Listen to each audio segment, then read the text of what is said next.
Argentina ടീമിന്റെ കേരള സന്ദർശനത്തിൽ കരാർ ലംഘിച്ചത് സർക്കാരെന്ന് വെളിപ്പെടുത്തി അർജന്റീന ഫുട്ബോൾ അസോസിയേഷൻ. കരാർ വ്യവസ്ഥകൾ പൂർത്തീകരിക്കാൻ സർക്കാരിനായില്ലെന്ന് AFA chief commercial and marketing officer Leandro Petersen വ്യക്തമാക്കി. ലിയാൻഡ്രോയുമായുള്ള ചാറ്റ് 24 പുറത്തുവിട്ടു.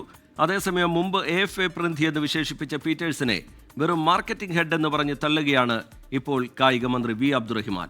24 ബിഗ് ബ്രേക്കിംഗ്. അർജന്റീന ടീമിനെ കേരളത്തിലെത്തിക്കാൻ നയാ പൈസ സർക്കാരിന് ചെലവായിട്ടില്ലെന്ന വി അബ്ദുറഹ്മാന്റെ കള്ളത്തരം രേഖാസഹിതം പൊളിച്ചടുക്കിയ 24 കരാർ ലംഘിച്ചത് AFA എന്ന മന്ത്രിയുടെയും സ്പോൺസറുടെയും ഏകപക്ഷീയവാദവും പൊള്ളയെന്ന തെളിവ് പുറത്തുവിടുകയാണ്.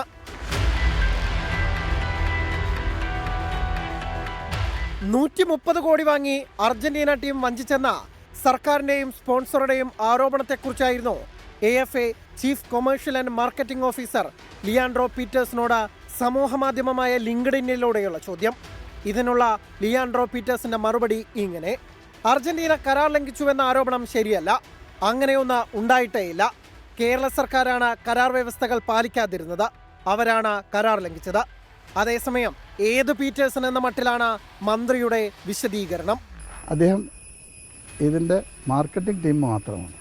2024 അർജന്റീനയെ കേരളത്തിലേക്ക് ക്ഷണിക്കാനെന്ന പേരിൽ സ്പെയിനിൽ പോയ മന്ത്രി കണ്ടതും ജേഴ്സി കൈമാറിയതും AFA പ്രതിനിധിയെന്ന് വിശേഷിപ്പിച്ചതും ഇതേ ലിയാൻഡ്രോ പീറ്റേഴ്സിനെയാണ്.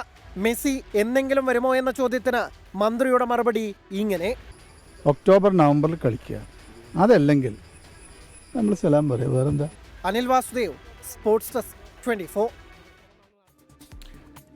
കരാർ ലംഘിച്ചത് കേരള സർക്കാർ എന്ന അർജന്റീന ഫുട്ബോൾ അസോസിയേഷന്റെ ചാറ്റ് 24 പുറത്തുവിട്ടതിന് പിന്നാലെ കായിക മന്ത്രിക്കെതിരെ പ്രതിപക്ഷം രംഗത്ത്. മെസ്സിയുടെ പേരിൽ കള്ളപ്പണം വെളുപ്പിക്കൽ ശ്രമം നടന്നു എന്നതടക്കമുള്ള ആരോപണമാണ് പ്രതിപക്ഷ നേതാക്കൾ ഉന്നയിക്കുന്നത്. അതേസമയം മന്ത്രിയെ പിന്തുണച്ച് മറ്റു മന്ത്രിമാർ രംഗത്തെത്തി. അർജന്റീൻ ടീമിന്റെ കേരളത്തിലേക്കുള്ള വരവ് കയ്യാലപ്പുറത്തായതോടെ മെസ്സി ഈസ് മിസ്സിംഗ് എന്നാണ് KPCC പ്രസിഡന്റ് സണ്ണി ജോസഫിന്റെ പരിഹാസം. Messi is missing. കേരള സർക്കാരിന്റെ ഗുരുതരമായ വീഴ്ചകൾ, അവകാശവാദങ്ങൾ പൊളിഞ്ഞിരിക്കുന്നു. മെസ്സി ഇല്ലെങ്കിൽ മന്ത്രി ഇറങ്ങി കളിക്കട്ടെ എന്ന് രമേശ് ചെന്നിത്തല. മെസ്സിക്ക് പകരം റഹ്മാൻ കളിക്കുന്നതാണല്ലോ. മന്ത്രിയും സ്പോൺസറും തമ്മിലുള്ള ഒത്തുകളിയെന്ന് രാജ്മോഹൻ ഉണ്ണിത്താൻ MP ആരോപിച്ചപ്പോൾ മുൻ MLA VT ബൽറാം ഒന്നുകൂടി കടുപ്പിച്ചു. സ്പോൺസറെ തള്ളിപ്പറയാത്ത മന്ത്രിയെ തള്ളിപ്പറയാത്ത എന്താ സ്പോൺസർ? അപ്പോൾ ഒരു നുഖത്തിൽ വെച്ച് കെട്ടാവുന്ന രണ്ടുപേരാണ് ഈ സ്പോൺസറും മന്ത്രിയും. എനിക്കിത് സംശയിക്കാനുള്ളത് ഇത് നിയമവിരുദ്ധമായ ഏതെങ്കിലും ഇടപാടുകൾക്ക് വേണ്ടിയുള്ളൊരു മറയായിരുന്നോ എന്ന് കൂടിയാണ്.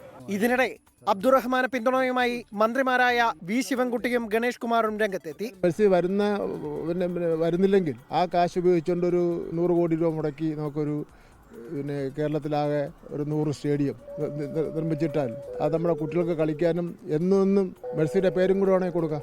വിവിധ ബ്യൂറോകൾക്കൊപ്പം സ്പോർട്സ് ഡെസ്ക്, 24.